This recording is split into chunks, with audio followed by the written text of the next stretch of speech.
No niin, hyvää harmaata marraskuusta aamua. Mä olen Timo Harrikari ja mulle on annettu otsikoksi puhua lapsen oikeuksien huomioiminen rikosseuraamusalalla. Otsikko, jonka olen järjestäjiltä saanut. Syy, minkä takia todennäköisesti olen täällä näin, on se, että olen kriminaalihuollon tukisäätiön toiminnanjohtaja, henkilökohtainen auton kuljettaja ja siinä sivutoimena hoidan sitten Tampereen yliopistossa professoria silloin, kun luvan saaja tälle päivälle on nyt sitten legitimiteetti olemassa.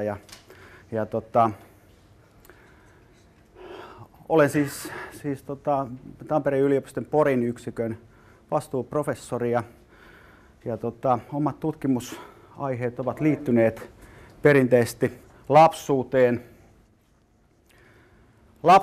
ja erityisesti lapsuuden historiaan, tähän viimeisimpään aaltoon, jossa puhutaan lapsioikeudesta ja sen muodostumisesta tällaiseksi ikään kuin omaksi oikeudenalaksi, niin näkökulma on usein sitä kautta myöskin historiallinen. Lapsen oikeudethan eivät ole mitään ikiaikaista ja pysyvää.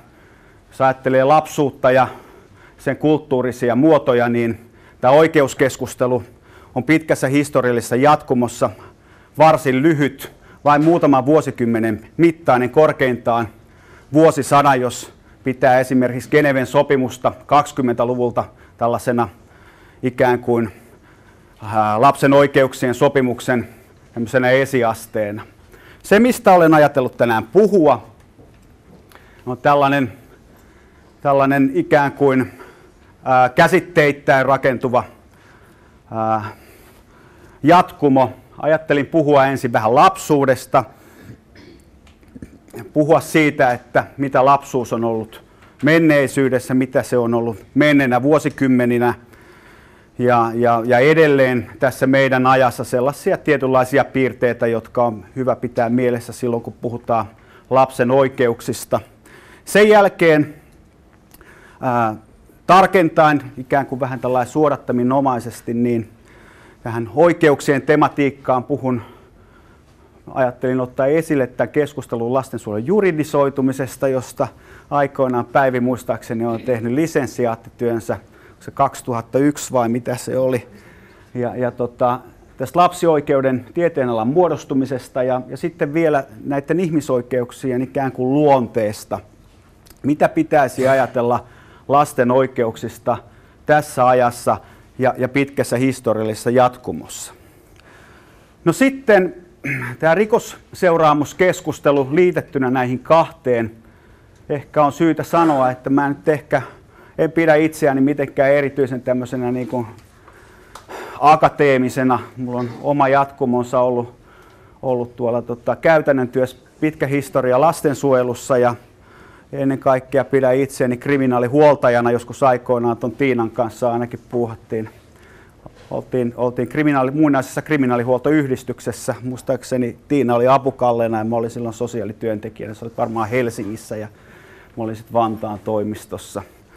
Joten jonkinnäköinen käytännön tuntuma tähän keskusteluun rikosseuraamusalalla on. Ja sitten olin myöhemmin erikoissuunnittelijanakin nuorten yhdyskuntaseuraamuksista vastasin silloin, kun nuorisorangaistus otettiin ja laajennettiin koko maahan. Ja nyt sitten ikään kuin tämä keskustelu tästä lapsen oikeuksista ja lapsista vankilassa, vanhemmuudesta vankilasta on sitten vielä sen jälkeistä kerrostumaa. Jos nyt esimerkiksi katsoo tutkimuksia, joita meillä on tehty tai tekeillä, Enruusin Rosin, jolla tätä asiaa koskeva substanssiasiantuntemus todennäköisesti on huomattavasti paljon parempi kuin minulla. Mutta ihan sivulausena, niin 11. päivä joulukuuta väittelee Tampereen yliopistossa Rosi Enruus vanhemmuus vankilasta aiheesta. Tervetuloa kello 12 Tampereen yliopisto. Muutama sana sääntelystä ja sen velvoittavuudesta ja sitten ehkä näistä tällaisista yleisistä prinsiipeistä, jotka koskevat lapsen oikeuksia ja rikosseuraamuksia. Sitä, että mitä nyt pitäisi ehkä ottaa sitten huomioon ikään kuin sosiaalityön näkökulmasta tutkimusala, jota itse edustan. Eli tällä tavalla ajattelin tämän puolisen tuntia tässä käyttää. Sulla on aikaa sitten tippa 10, eikö se kommenttipuheenvuoro? No, katsotaan. Ajattelin aloittaa lapsuudesta.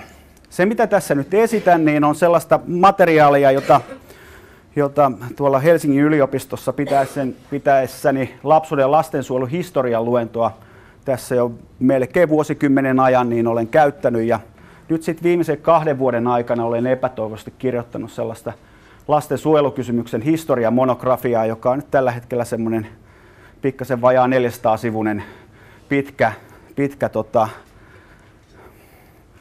pruju, kunnianhimoinen, idioottimainen työ, jossa oikeussääntelyn ala laajenee 1000 vuoden ajalle aina keskiaikaisiin maakuntalakeihin, joissa on myöskin säännöksiä olemassa siitä, että miten lapsia suojellaan. Jo siellä säädettiin siitä, että lapsen tappaminen, lapsen surma on tämmöinen niin sanottu nidingsverk, eli konnan työ.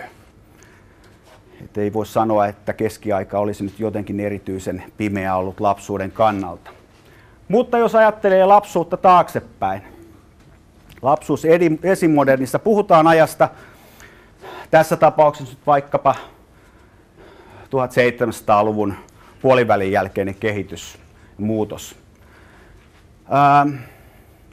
Ihmiselämä ylipäänsä 1700-1800-luvulla oli sidottua paikallisiin suhteisiin. Sinne minne synnyttiin, niin siellä yleensä myöskin kuoltiin. Ja se verkosto, jossa toimittiin, niin oli paikallinen. Tänä päivänä puhutaan hieman romantisoiden kyläyhteisöistä ja niiden rekonstruktioista siitä, että muodostettaisiin tämmöisiä uusyhteisöjä. Ei tässä tarvitse mennä muuta kuin 10 vuotta taaksepäin, kun melkein jokaisessa niemennokassa tässä maassa oli tämmöinen koko kylä kasvattaa -hanke, joka tavoitteena oli pannaa pennut kuriin ja aikuiset päättää, että tämmöisiä niin sanottuja lapsilähtöisiä hankkeita.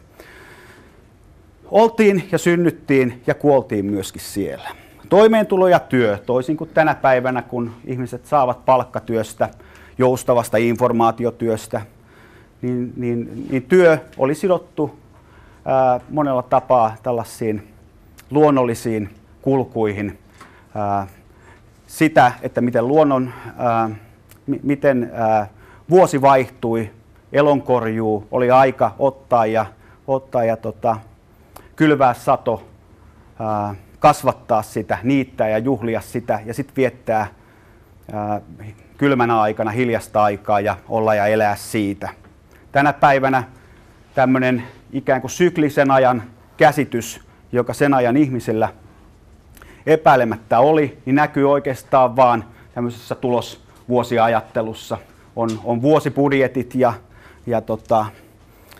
muut vastaavat. Tänä päivänä on erilaisia kvartaaleja. Mutta sitten ollaan ja eletään sellaisessa maailmassa, jossa maailma jäsentyy kronologisen ajan mukaisesti. Teillä on kalenterit jokaisella mukana, jotka ottavat ja kurinalastavat teitä. Kysymys siitä, että jos meillä ei olisi tämmöistä kronologista aikaa ja kalenterijärjestelmää, miten esimerkiksi erilaiset viranomaistoiminnot organisoitaisiin ja koordinoitaisiin? Voitte miettiä, miten aika kurinalastaa teitä. Te olette tänä aamuna ottaneet ja nousseet ylös. Tiedätte, että 9 aloitetaan, tulette tänne näin. Se näkymättömästi ohjaa kaikkea, mitä tehdään tänä päivänä. Se ohjaa myöskin sosiaalibyrokratioita ja kaiken näköistä hallinnollista työtä. Eli käsityötä ja maanviljelystä. Rahvaamuksut olivat mukana työvoimana, toisin kuin esimerkiksi aatelinmuksut. Lapsen sosiaalinen asema määräytyi säädön mukaisesti. Se sääty, johon synnyttiin, niin siinä myöskin kuoltiin. Siniveriset olivat siniverisiä ja siellä voi sanoa, että pikkuhiljaa 1700-1800-luvulla alkoi lasten koulutus. Sitä ennen koulutus oli kuulunut vain pelkästään ja ainoastaan täysikäisille niille henkilöille, jotka tulivat munkeiksi tai pappiskoulutukseen. Tämä on yksi modernin lapsuuden keskeinen piirre. Se, että pikkuhiljaa muodostuu tällaiset niin sanotut aikuisuuden odotushuoneet, joihin pikkuhiljaa lapsia aletaan siirtämään näistä pienten aikuisten käytännöistä. No, perhe- ja läheissuhteet. Voi sanoa, että 1800-luvun lopulle saakka hyvin näkyvästi perhe- ja läheissuhteita jäsensi tämmöinen niin sanottu patria potestas-periaate, isän ja isännän valta. Kotitaloudessa se vanhin mies, joka ei välttämättä siis ollut lapsen isä, saattoi nimittäin olla niin, että siellä oli talonpoika tai isäntä, jolla oli alaisia, jolla edelleen oli lapsia, niin määräsi oikeastaan kaikesta. Tämä periaate periytyy roomalaisesta oikeudesta, jossa on säännöksiä tuolta 400-luvulta Kristuksen syntymän jälkeen siitä, että isännällä on valta päättää aina sitä myöten, että saako lapsi elää. Jos lapsi, siellä on tämmöinen lausuma roomalaisessa oikeudessa 12 taulun laissa, että jos lapsi on hirviö, niin isännällä on oikeus se tappaa. Se on tämmöinen arviointivalta. Ja tämä säätyoppi Suomessa oli myöskin vallitseva. Ajateltiin, että meillä on tämmöinen 3 säätyä, mikä tänä päivänä tuntuu vähän hölmöltä. Meillä on tämä maallinen valta, sitten meillä on pappisvalta ja sitten on vielä tämä isännän valta. Ja kaikkien näiden tuli olla sen kaiken jäsentävän kristillisen maailmankäsityksen alaisia, totella Jumalaa. No, uskomusjärjestelmät, niin kuin tästä tulee jo esille, perustuvat uskontoon, tapaan ja traditioon. Siihen, miten aina oli tehty, ja sitten tämä ajattelumaailma, että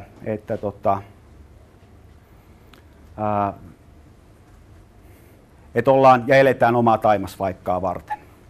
Siellä on 1500-luvulta lähtien, kun tämmöinen teokraattinen oppi otettiin käyttöön lainsäädännössä ja Mooseksen laki toissijaiseksi oikeuslähteeksi, niin siellä on säännöksiä siitä, että jos lapsi esimerkiksi tekee rikoksen, tekee jonkun normirikkomuksen, niin häntä pitää rangaista. Jos laissa lukee, että siitä seuraa kuolemanrangaistus, niin siihen pitää, se tuomio pitää laittaa täytäntöön sen takia, että jos sitä ei tehdä, niin Jumala tulee ja rankaisee. Se tulee katovuosien tai heinäsirkkojen tai joidenkin tämän tapaisten luonnonilmiöiden valossa tai kautta. Esimodernin yhteiskunnan ongelmia, hyvin toisenlaisia ongelmia kuin meillä Pohjoismaissa, Länsi-Euroopassa tänä päivänä. Samankaltaisia ongelmia löytyy niin sanotuista, nyt käytän termiä, kolmansista maista tänä päivänä. Afrikasta orpous, absoluuttinen köyhyys, nälkä, kulkutaudit. Just luin, että Afrikassa Ebola-viruksen kurin saaminen on tuottanut sen, että ihmiset uskaltavat taas lähestyä toisiansa ja koskettaa toisianne. Voitte miettiä, että mitä tällainen virus tänä päivänä laajasti länsimaissa saisi aikaiseksi. Mietitte viimeisten päivien keskustelua esimerkiksi siitä, mitä tapahtui Ranskassa. Samankaltaisia ilmiöitä, epäilemättä. Ihmisten eristymistä toisistaan. Ja sitten tietysti tämä niin kuin lapsuuden osalta kaikkein merkittävin merkkipaalu, tämä niin kuin, pysyykö lapsi hengissä? Lapsikuolleisuus, joka aina 1700-luvun loppuun saakka piti väestönkasvua, en nyt sano kurissa, mutta että verrattain matalana. Saattoi olla, että perheeseen syntyi 10 lasta, joista 4 jäi henkiin. Ei välttämättä edes sitä. Tämä logiikka on muuttunut ihan toisenlaiseksi. Vastikään viimeisen parin päivän aikana on ollut uutisointeja Hesarissa siitä, kuinka perheet ovat jälleen pienentyneet. 2000-luvun alussa oli toisenlainen trendi, oli tämmöinen niin sanottu uuskonservatiivinen perheliikehdintä, josta Riitta Jallinoja on kirjoittanut erinomaisen teoksen. Siitä, kuinka alettiin ihannoimaan vähän isompaa perhettä ja tuli tällaisia 3-4-lapsisia perheitä, jotka tämän entisen normin 1,8 päälle alkoivat pikkasen kartuttaa tätä väestöllistä pääomaa. Ja sitten tietysti normirikkomukset, joista on säädelty aina näistä keskiaikaisista laista saakka. Siellä on kun väitetään, että keskiaika olisi ollut jotenkin erityisen pimeä, niin se ei pidä paikkaansa. Itse asiassa tämän päivän näkökulmasta esimerkiksi lasten rankaiseminen on ollut huomattavan lievää. Että nämä ruumiin häpeä ja kuolemanrangaistukset, joita puhutaan yleensä, liitetään keskiaikaan, niin ne on itse asiassa otettu käytäntöön vasta 1500-luvun puolivälin jälkeen, jolloin keskusvalta, valtio alkoi tiivistää otettaan ja käytti tällaisia oman valtansa vahvistamiseksi ja sosiaalisen kontrollin välineeksi. Et sieltä se, millä tavalla lapsia rangaistiin, joka liittyy siis rikosseuraamusalaan. Tässä puhutaan siitä, mitä ilmeisemmin enimmäkseen, että miten pitäisi lapsuus ottaa huomioon siinä tilanteessa, kun vanhempi joutuu rikosseuraamusjärjestelmän piiriin, niin sittenhän meillä on tämä perinteisempi ongelma, kun tulee lapsia suoraan tekijöinä rikosseuraamusjärjestelmän piiriin. Niin keskiaikaisessa maakuntalaissa ensimmäisessä maan kattavissa laissa siellä säädetään, että lapselle pitää määrätä puolittaisia verirahoja. Lasta ei saa tuomita rauhattomaksi, niin sanottu lainsuojattomaksi. Tässä suhteessa lapset rinnastettiin naisiin. Naisia ei saanut myöskään tuomita lainsuojattomiksi ja vastaavia käytäntöjä.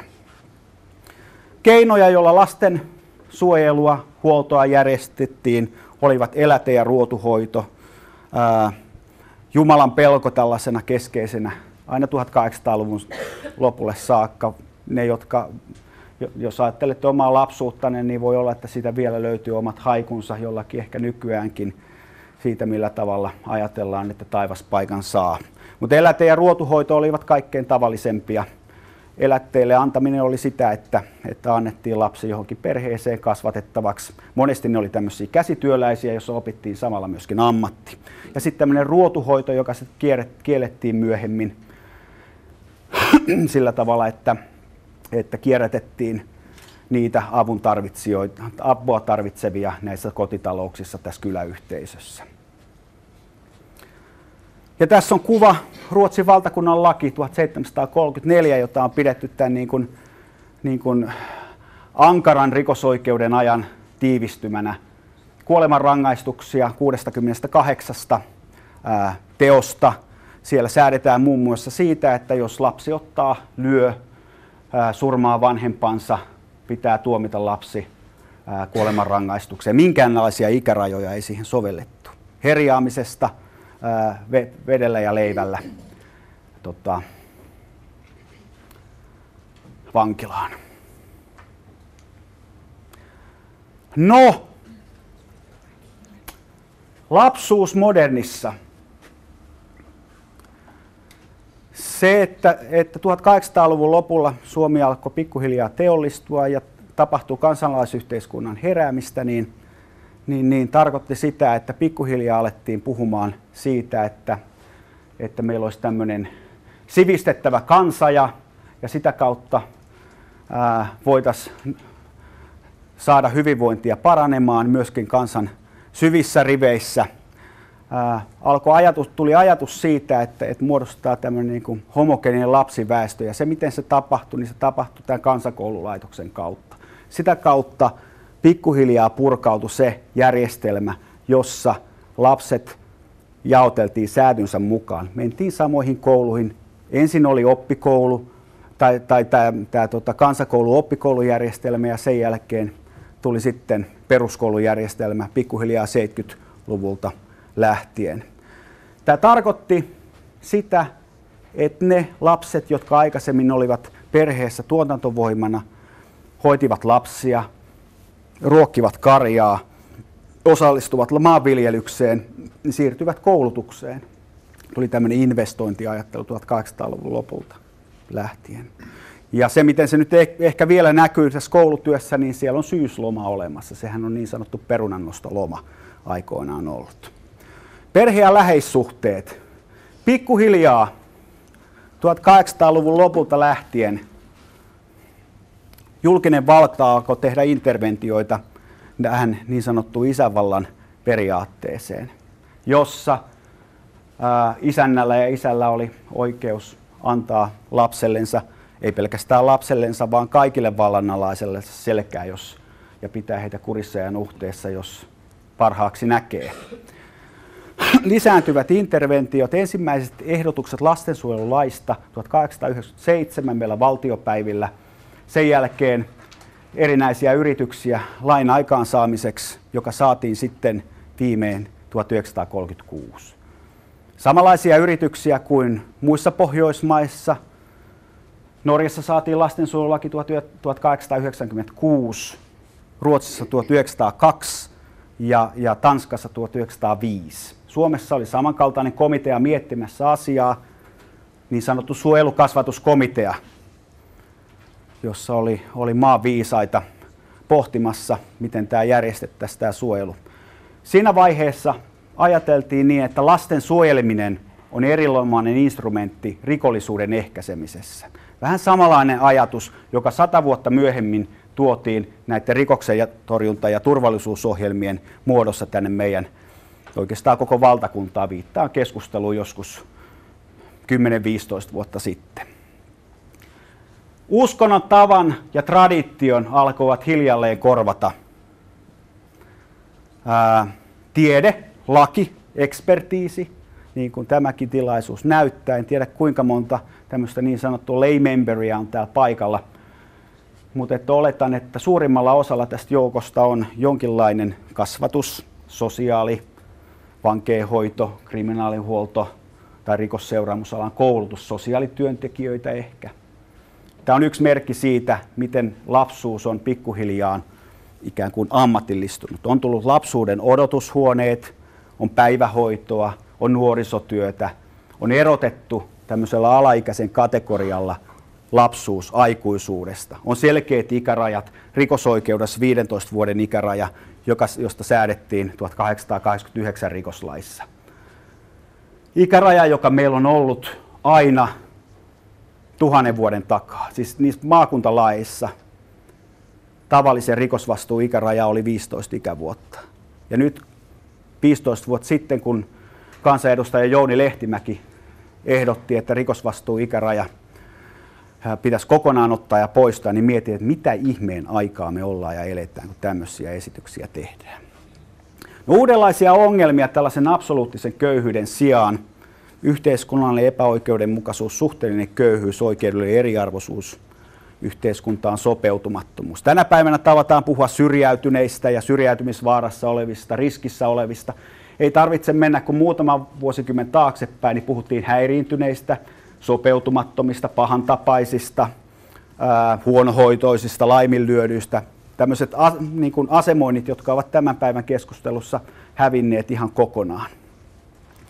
Keinoja, iso strategia, jonka perään kuulutetaan tänä päivänäkin, joka sosiaalihuoltolain perusteluissa oli suurena, oli tämä ennaltaehkäisy, joka meillä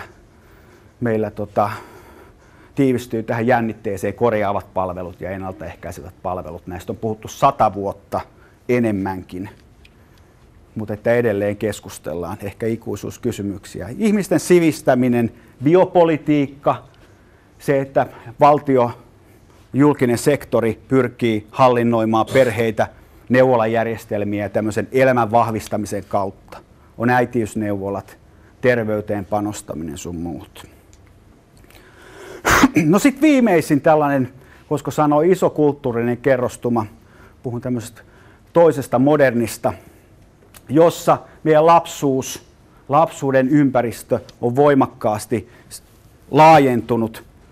Toisaalta laajentunut tällaiseen niin kuin ylikansalliseen, kansainväliseen ja globaalin kontekstiin, samalla maailma on tiivistynyt.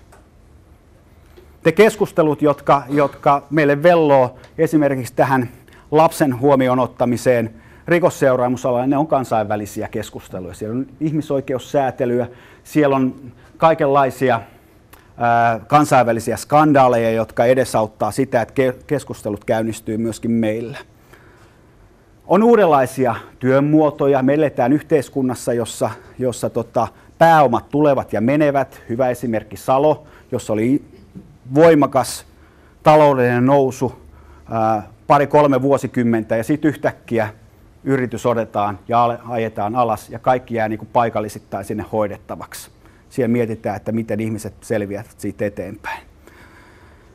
Lapsuus. Ja tämä liittyy nyt tähän lapsen oikeuksia koskevaan keskusteluun. 70-luvulla vielä ajateltiin jotenkin niin, että lapsi elää perheessään. Erilaiset tuet sun muut annetaan sen tuen sen perhekontekstin kautta.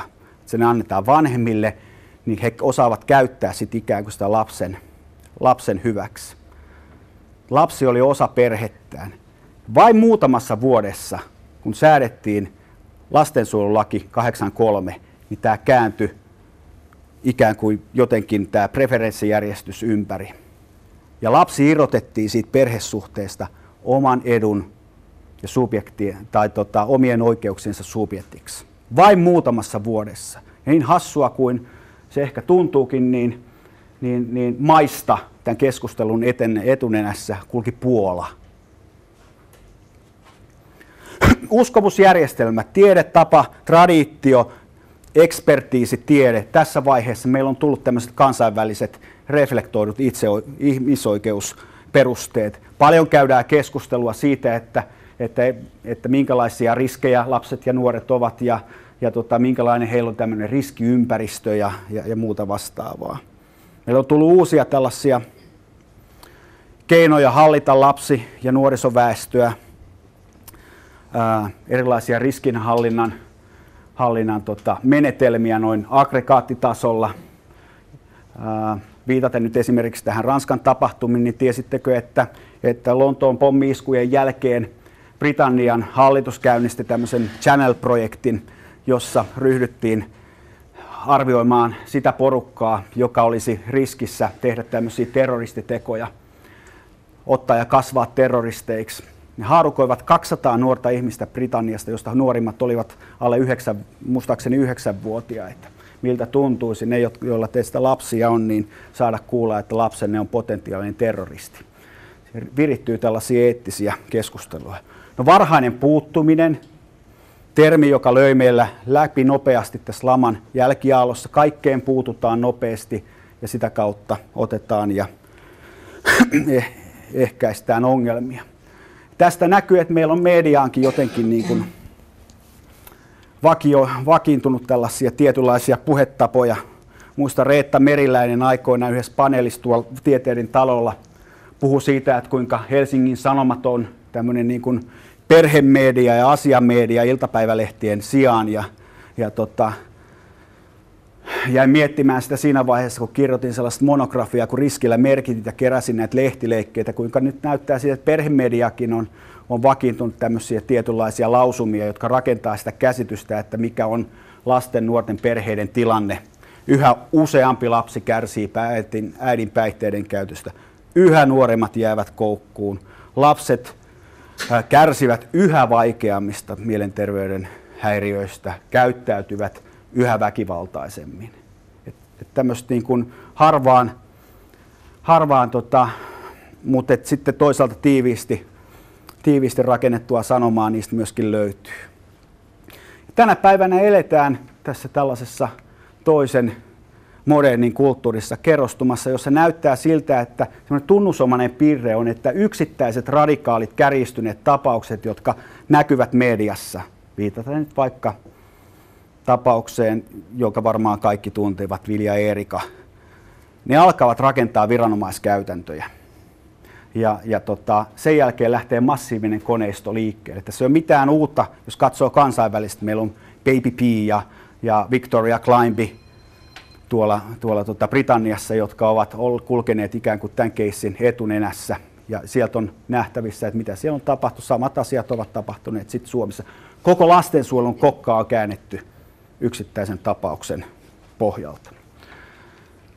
No, lapsuus ja oikeudet. Keskustelu siitä, että onko lapsuus juridisoitunut. Tietyssä mielessä kyllä, ja aivan varmasti. Me tiedetään, että oikeussääntely on lisääntynyt aika räjähdysmäisesti. Tuntuu, että vapautta länsimaisissa yhteiskunnissa ei ole muuta kuin säädellyn vapauden kautta. ajattelette perusoikeussäätelyä, niin siellä säädetään siitä, että mikä on teidän vapaus, joka kertoo siis siitä, että se sfääri, jossa liikutaan, ajatellaan vapaana, niin siitäkin on olemassa säännökset, siihen ei kukaan tule puuttumaan. Se on suojeltu alue. Lakeja on ollut iän ja kaiken.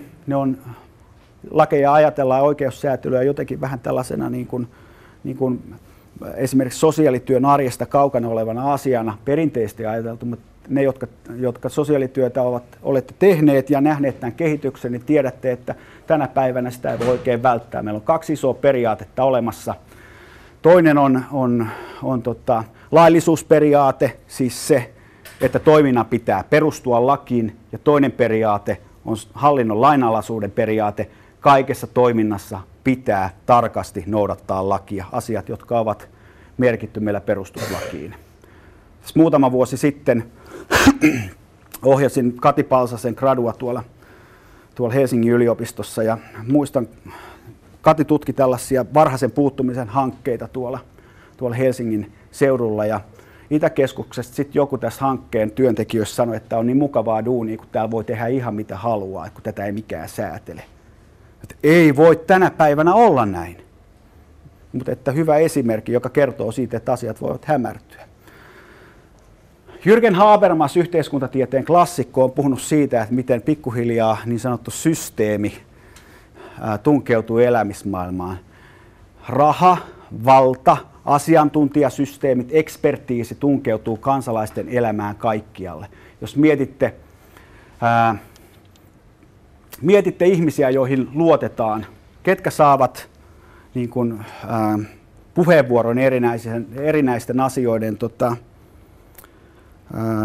asiantuntijoina, niin muistatte ehkä telkkarista ihmisiä, joille annetaan ikään kuin mandaatti siihen, joihin me luotamme, ja sitä kautta tämä asiantuntijatieto työntyy myöskin meidän arkiseen elämään. Tällaisia Sixten Korkmanneja ja Lauermoita ja sun muita meillä on vaikka kuinka paljon. Joskus on puhuttu heistä tällaisina niin sanottuja päivystävinä dosentteinakin, jotka ovat valmiita lausumaan asiasta kuin asiasta, vaikka eivät tällaisen niin kuin yleisen tietämyksensä perusteella, vaikka eivät ole välttämättä kyseiseen asiaan ihan täysin perehtyneitä. No se, mikä on tapahtunut tässä nyt viimeisenä aikana, niin kyllä tämä lapsen oikeuksien kerrostuma, erityisesti sit sieltä, kun lastensuojelulakia ryhdyttiin muokkaamaan 1970-luvun lopussa, niin on muodostanut tämmöisen niin kuin abstraktin lapsen idean, että lapsi niin kuin irrotetaan niistä läheissuhteista, se nostetaan koko tämmöisen niin kuin normihierarkian huipulle. Ja tässä on omat hyvät puolensa tietysti. Se preferenssijärjestys on aika selkeä, mutta sitten on myöskin niin, että joissain keskusteluissa aika ajoin mua häiritsee se, että ajatellaan, että kaikki hyvä, mikä vanhemmille annetaan, tämmöinen niin kuin nollasummapeli, niin on siltä lapselta pois. Ja se johtaa sitten vähän tällaisiin epäoikeudenmukaisiin käytäntöihin. Ja sitten toisaalta taas kriminaalihuollossa esimerkiksi tämmöinen asianajotoiminta saattaa johtaa siihen, ettei ymmärretä sitä esimerkiksi perheväkivallassa, että kuinka traumaattisia ne tapahtumat ovat perheenjäsenille, ja sitten järjestetään näitä tapaamisia sillä perusteella, että vanhemmalla olisi oikeus tavata lastaan tai lapsella on oikeus tavata vanhempaansa. Ja meillähän on nyt sitten syntynyt tällainen kokonainen tieteenala, lapsioikeus, jossa on vahva ajattelutapa, että nämä lasten oikeuksien keskustelu johtaa sivilisoitumiseen, entistä parempiin käytäntöihin, kun me toteutetaan lasten oikeuksia. Siitä muistuttaisin sen, että ihmisoikeudet, myöskin lapsen oikeudet, ovat kulttuurinen konstruktio. Kärjistäen sanottuna ei mitään lapsen oikeuksia ole olemassa. Me ihmiset länsimaissa olemme sellaisen luoneet ja pitäneet sitä hyvänä asiana. Tämä ei ole väheksymistä, vaan muistuttamista siitä, että kuinka tarkkana niiden kanssa pitää olla. Me tiedetään esimerkkejä historiassa, jossa yhtäkkiä jokin ryhmä on päättänyt, että jollakin ihmisillä ei ole ihmisoikeuksia. Niitä voi kohdella ihan miten tahansa. Ja tämä on erityisesti, muistutan varmaan tässä kontekstissa, kun meillä käydään tätä pakolaiskeskustelua. Se on ehkä hyvä esimerkki. Rikosseuraamukset. Meillä on tämä jaottelu tästä perinteisempi lapsirikoksesta tuomittuna henkilönä ja uudempi lapsirikoksesta tuomitun henkilön läheisenä. Muistuttaisin tästä ensimmäisestä myöskin. Tämä on asia, joka on syytä ottaa huomioon ja pitää mielessä. Se on monella tapaa institutionalisoitu, mutta että tämä lapsioikeus ja rikosseuraamusalalla lapsuuteen herääminen niin on tapahtunut ennen kaikkea tämän lapsirikoksesta tuomitun henkilön läheisenä kautta. Se, mikä tämän on ehkä aiheuttanut kysymyksiä, tässä pitäisi olla ehkä kysymysmerkkejä, on tämmöinen tietynlainen herkistyminen, on havaittu käytännön ongelmia, on tullut tämä lapsen oikeuksien diskurssi, se on hienojakoistunut. Meillä on lastensuojelu ollut, moderni lastensuojelu toistasataa vuotta, 120-150 vuotta. Niin tässä vaiheessa herkistytään sille katseelle, että Herra Jumala, siellähän on lapsia vankilassa vanhempien kanssa. Pitäisikö näiden kanssa tehdä jotain? Miten lapsen oikeudet tähän keskusteluun nivoutuu? Andrewsin Rosi on erottanut tässä keskustelussa artikkeli vastikään ilmestynyt niin 3 vaihetta. Et ensin on huomattu, että lapsia on vankilassa, on käytännöllisiä tämmöisiä yksityisluonteisia ongelmia, fragmentaarisia havaintoja. Sen jälkeen seuraa intensiivinen debatti ja ongelman muotoilu, tämmöinen problematisaatio. Havaitaan, että Herra Jumala sentään, jotenkin normit ja käytännöt ovat ristiriidassa. Ja sitten seuraa julkinen institutionalisointi. Esimerkiksi viittaan nyt tuolla noin lastensuojelulain tehdyt muutokset siitä, että minkä ikäisiä lapsia saa vankilassa olla vanhempiensa kanssa. No viimeiseksi, en malttanut olla ottamatta tätä Benthamin panoptikonin kuvaa tähän näin. Panoptikon on systeemi, jossa ajatellaan, että siis tämmöinen länsimaisella vankilan ihanen muoto, jossa valvoja pystyy näkemään kaikki valvottavat, mutta valvottavat eivät näe tätä valvojaansa. Tämähän on nyt siis ehkä semmoinen iso scope, mikä itsellä on, niin pikkuhiljaa näyttää siltä, että tämä meidän systeemi, valvonnan mekanismit, tällainen vähän sivilisaatiokriittisesti sanottu, tunkeutuvat entistä pienempiin konteksteihin. Jos on hyvät, on myöskin huonot puolensa. Voidaan edistää ihmisarvoa, samalla lisätään kontrollia ja valvontaa. Sosiaalityön näkökulmasta, tässä nyt viimeiseksi, niin muistuttaisin siitä, että näiden perheiden ja vankilaan tulevien lasten kanssa lähtökohta tulee olla niissä periaatteissa, jotka kansainvälinen sosiaalityön järjestö on muotoillut, eli ihmisoikeuksien kunnioittaminen, yhteiskunnallisen oikeudenmukaisuuden edistäminen. Nämä on isoja ja laajoja kysymyksiä ja prinsiippejä, joihin en kauhean tarkasti mene. Tutkimustietoa tästä vanhemmuudesta vankilassa ja edelleen lapsuudesta vankilassa vanhemman kanssa niin sitä on varsin vähän. Jonkin verran kansainvälistä tutkimusta katsoin läpi, että tähän aiheeseen liittyy ja ne, jotka haluavat lukea nyt päivitettyjä ja ajassaan kulkevia analyysejä, niin kuin sanoin, niin Rosi väittelee tässä vajaan kuukauden päästä, suosittelee, että tulette katsomaan, jos joku ei ole koskaan käynyt akateemisessa väitöstilaisuudessa, nyt on mahdollisuus sellainenkin nähdä ja kuulla vielä kiinnostavaa keskustelua. No tietysti sitten käytännön kannalta, mikä on olennaisinta. Enempikin kysymyksiä kuin vastauksia nyt virittelemään tämän päivän keskusteluihin. Ketkä huomioidaan, työskennellään lasten, perheiden kanssa ja missä järjestyksessä, missä konteksteissa toimitaan? Onko lapsi mukana siellä laitoksessa? Onko kyse siitä, että joku on sisällä, perhe on ulkona? Minkälaisia käytäntöjä siihen sovelletaan? Tiedetään, että vankeuslaissa, lastensuojelulaissa siihen liittäen on erilaisia säännöksiä sitä koskien.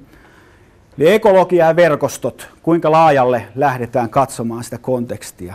Pyöritäänkö siinä vankilan arjessa esimerkiksi tai kriminaalihuoltotyön arjessa sen asiakkaan kanssa, laajennetaanko seuraaviin verkostoihin, instituutioihin, minkä verran työskennellään kuntatasoisten toimijoiden kanssa moniammatillisessa yhteistyössä. Ja sitten on kysyttävä, viitaten nyt tähän ihmisoikeusperustaisen sosiaalityön prinsiippeihin, että mitkä ovat tämän kaltaisen työn ja työotteen laajemmat kytkennät siihen. Yhteenvetäen tämmöinen ikään kuin avauspuheenvuoro tälle päivälle. Olen puhunut lapsuudesta, lapsuuden muutoksesta, esimodernissa yhteiskunnassa, modernissa yhteiskunnassa, toisessa modernissa.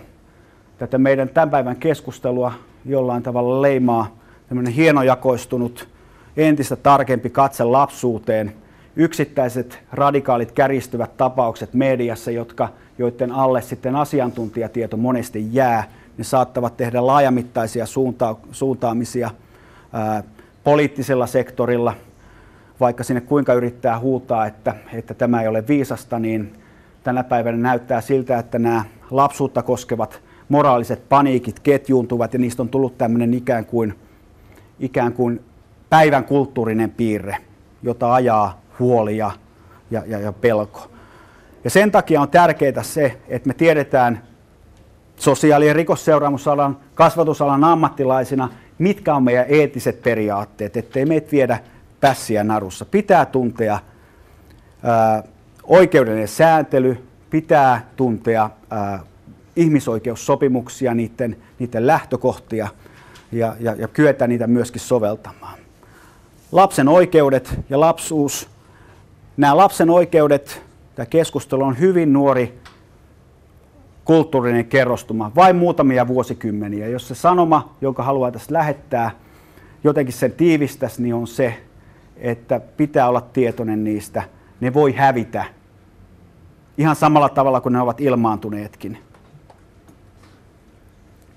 Rikosseuraamusalalla on epäilemättä nähtävissä tämmöinen uudenlainen problematisoituminen. Tämä hienojakoistuminen ja tarkentuva katse tulee entistä pienempiin konteksteihin tämän lastensuojelukysymyksen nimissä, joka nyt laajentuu tällä hetkellä vähän kaikkialle.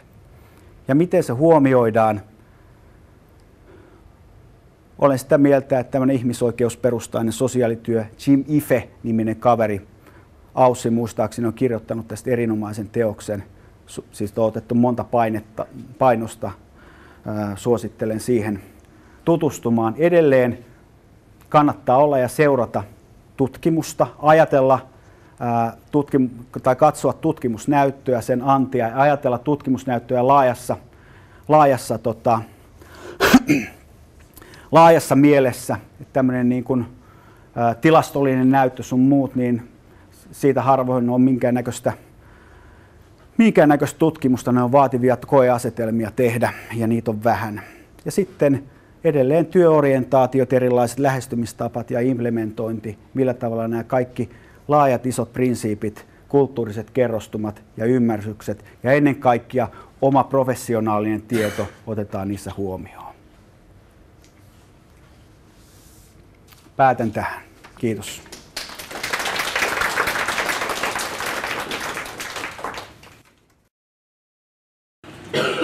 Nyt olisi varmaan tiedänkin, että voisi vielä muutaman kysymyksen tästä, kun Timolle esittää, jos älä vielä katso.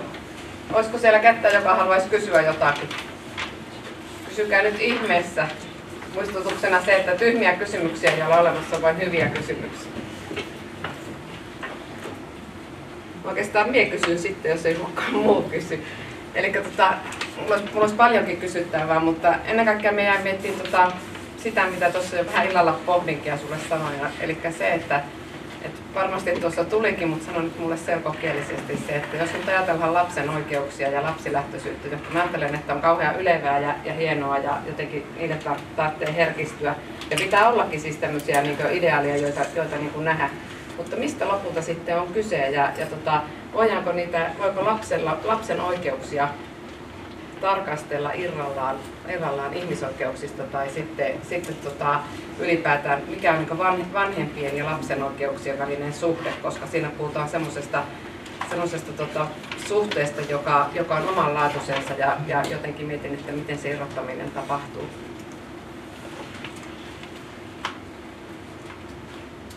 Et sitten yhtään pienempää.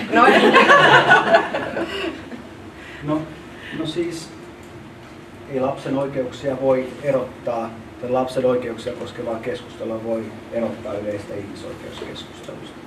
Siinä tietysti pitää ottaa huomioon, tulee sitten seuraavaksi tulkintakehyksiksi tulee tällaisia asioita kuin ajassa ja paikassa muuttuva lapsuus. Lapsuus Suomessa on erilaista kuin se on Britanniassa. Lapsuus on erilaista Thaimaassa kuin se on Suomessa. Kysymys siitä, että voidaanko samoja lapsen oikeuksien kriteerejä ja standardeja soveltaa kaikissa maissa. Tässä on toivottavasti tullut esille jo se, että lapsuus on myöskin ajassa ja paikassa muuttuva ilmiö. 1734 laissa vanhempia velvoitettiin ruumiilliseen kurittamiseen sakon uhalla. Tänä päivänä tiedätte, että se on sakon uhalla kiellettyä. Maailma muuttuu. Tämmöiset aikaan ja paikkaan liittyvät asiat pitää ottaa huomioon sen takia, että muuten tehdään epäoikeudenmukaisia tulkintoja niissä kulttuureissa, joissa standardit eivät länsimaisten standardien mukaan toteudu välttämättä samalla tavalla. Että ei ole asia sen väheksymistä, etteikö niihin voisi pyrkiä.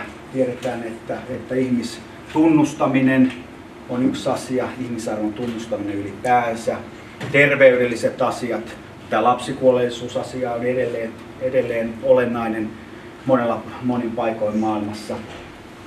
Kyllä nämä liittyy lapsen oikeuksien keskustelu ja ihmisoikeuskeskustelu tiiviisti yhteen, mutta nämä aikaa ja paikkaa kulttuuriin sidotut eroavuukset täytyy ottaa huomioon.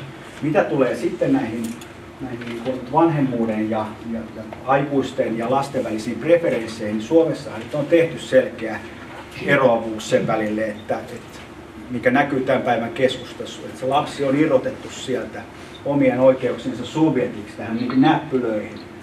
Ja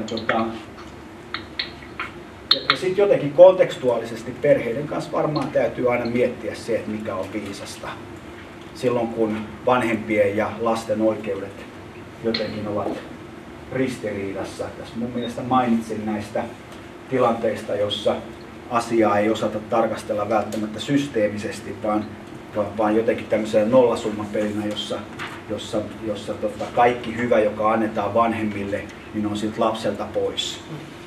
Ja sitten taas toisinpäin niin, että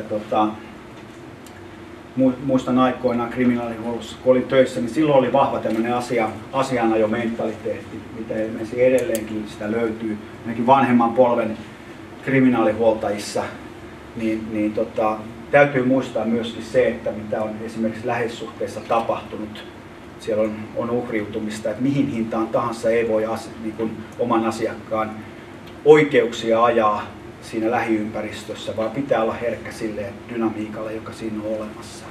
Tämä nyt ensimmäisenä tulee meille. Ja liittyen edelleen tähän kulttuuriseen kehykseen, että ei tarvitse mennä kuin Etelä-Eurooppaan, niin siellä siitä huolimatta, että meillä on kansainvälisten ihmisoikeussopimuksen ja lapsen oikeuksien sopimuksen kautta tehty tämmöinen nosto, lapset ovat erityisasemassa, niin lapsen asema perheessä on toisenlainen. Se on huomattavasti konservatiivisin perhesysteemi jossain Etelä-Euroopassa, Välimeren maissa kuin meillä Pohjoismaissa. Kiitos.